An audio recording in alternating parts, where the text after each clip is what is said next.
आहा भिखारी भैया तनी छेड़त रहो।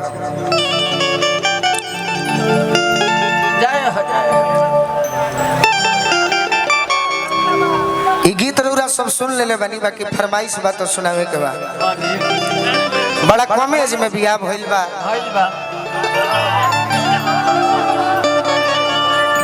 पागल को देबे काहे हेबे, पागल करबू 1 जून के वोट मारे के बहे में मत मारा जाए हमरा से।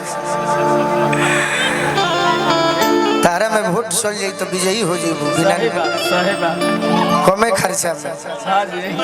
तार प्रशंसक आइल बड़े आरा जिला से सज्जित सरकार जी, बहुत तार फैन हो जब बैठल बड़े बहुत फैन। लड़की के बियाह भइल बा, कम एज में बियाह हो जाला। अगर प्रेम ना होखे तो लड़की फांसी लगावे पर बेचैन हो जाली सब। लड़को कहले सकिना बियाह करीबो हो लड़की से तो जहर खा के मर जाई।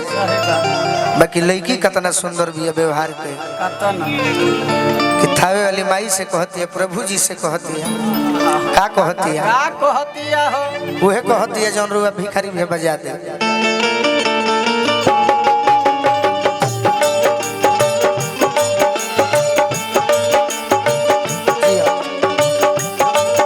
एकदम भाव दियो हीरोइन बन के।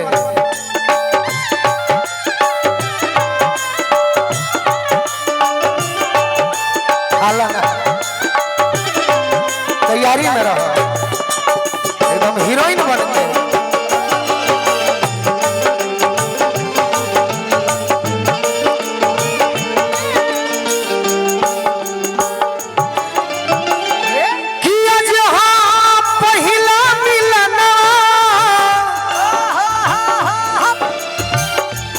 चाहो देखो ये गीत सैकड़ों बार भइल बा, यूट्यूब वाला भाई लोग चढ़ौले बा, लेकिन आज ये गीत के तू नया कर सकत है कैसे? अपन भाव से। यह गीत एगो ऐसा बा कि सुनत सुनत लोग पाकल नहीं खे आज ना तो कितना गीत आवेला भैया 10 दिन के बाद सुने के मन ना करे। लेकिन ये गीत बा कि हम अगर मर भी जाई तो गीत ना मर सके।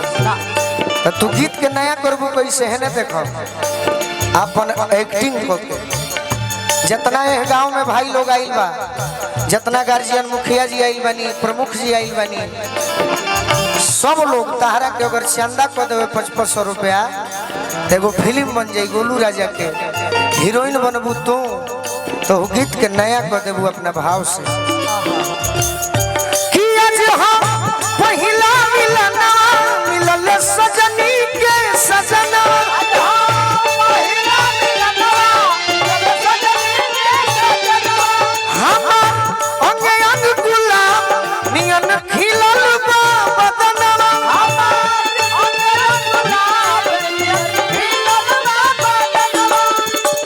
अमन शास्त्री जी देवापुर से।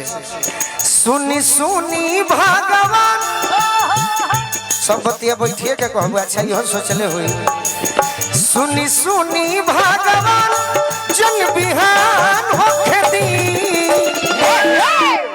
अब डायरेक्शन करी हम, चलो होने जेने माई बहिन बाड़ी हेने हेने हेने करके सब बात बता देनी तब भूला जालू। सुनी सुनी भगवान जन बिहान होखे दी रही तनी।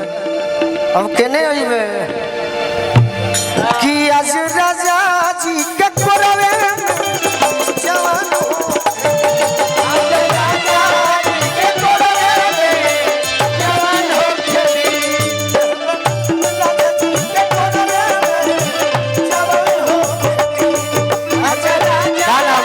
करवे जवान होखे दी। मनोज जी,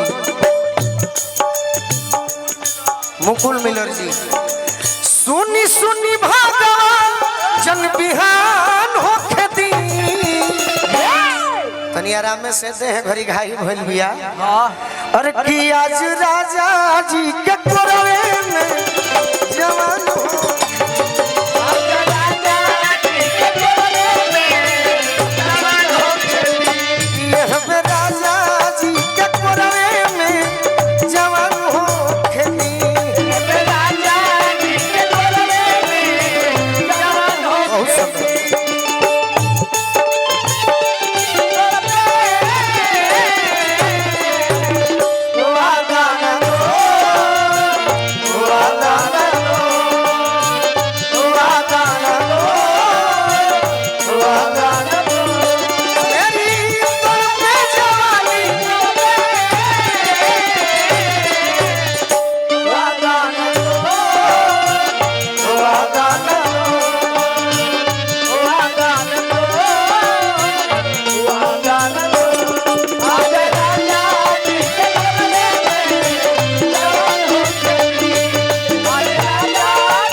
भैया हमारा दीपू जी देवापुर कार्यक्रम काली पूजा समिति जहाँ की बार 3 नवंबर के निशा उपाध्याय जी के प्रोग्राम फाइनल भइल बा 4 के अच्छा खाली ना रहे तो 3 के हो जाए। निशा भी एगो अच्छा कलाकार बाड़ी या निशा के जौन मंच मिले जा रहल बा उ निशा के घर के मंच बा जहाँ कोनो कलाकार बाकी नहीं खन और जब तक हम जियो भाई मनले बनी तो कोनो कलाकार बाकी भी ना रहे। दीपू भैया की ओर से पुरस्कार मिलल बा।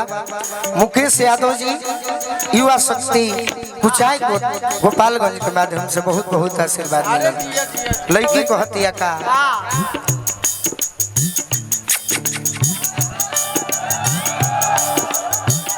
राजा जी के ओठ जो बसती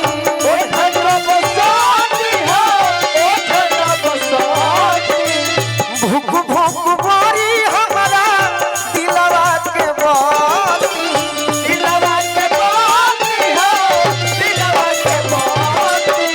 मुस्कान है ने आवा भूख भूख बारी हमारा दिलवा के बाती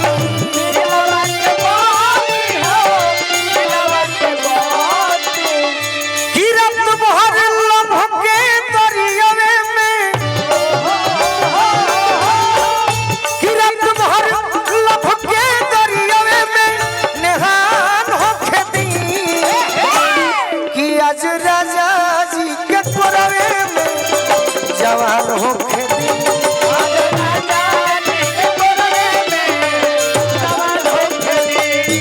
आज राजा जी के कोरवे में जवान होके दी आज राजा जी के कोरवे में जवान होके दी।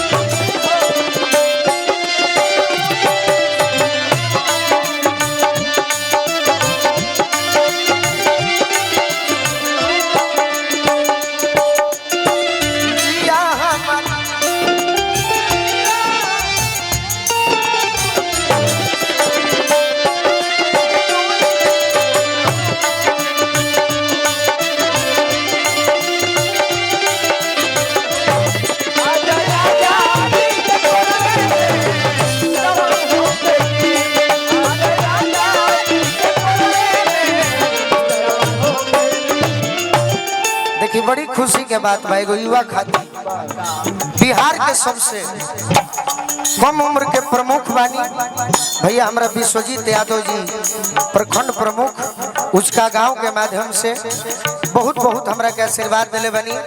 माई थावे वाली के कृपा से पद प्रतिष्ठा और जीवन भर बरकरार रहो यह माई से प्रार्थना करो। लड़की को हतिया का रोआ गनगनाई पिया गोरा जब उठाई है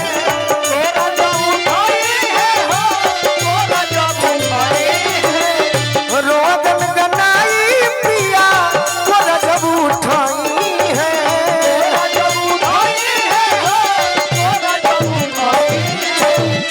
ठाकुर मनोज हमरो जियरा जुड़ाई है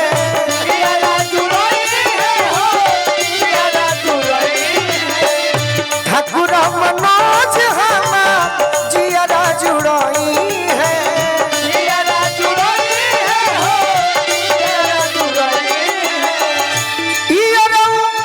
बोलू राजा के